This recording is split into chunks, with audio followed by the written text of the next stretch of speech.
పాకిస్తాన్‌కు నీళ్లాపే వరకు అక్కడ సింధు రాష్ట్రం పబ్లిక్ అంతా పాకిస్తాన్ పాలకుల మీద బగ్గుమంటున్నారు. స్టూడెంట్లు, సంఘాలోళ్ళంతా ఏకమై నీళ్లు కావాలని నిరసనలు చేస్తున్నారు. పోలీసోళ్ళు నిరసన చేస్తున్నోళ్ళకి అడ్డం పడితే ఉల్టా వాళ్ళనే మడత పెట్టిండ్రు. గుత్పలు అందుకొని తరిమిర్రు.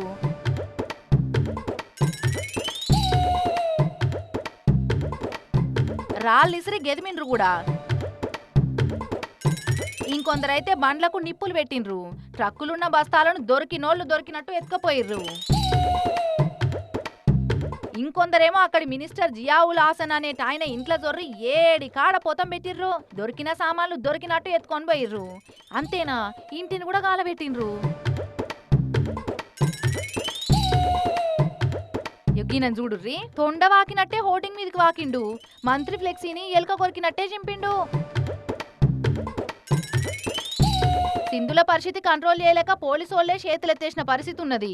యథా రాజా తదా ప్రజ అన్నట్టు అక్కడి పాలకులకు ఎంత క్రమశిక్షణ ఉంటుందో పబ్లిక్ కూడా గంతే క్రమశిక్షణతోటి నిరసన చేస్తున్నట్టున్నారు కదా.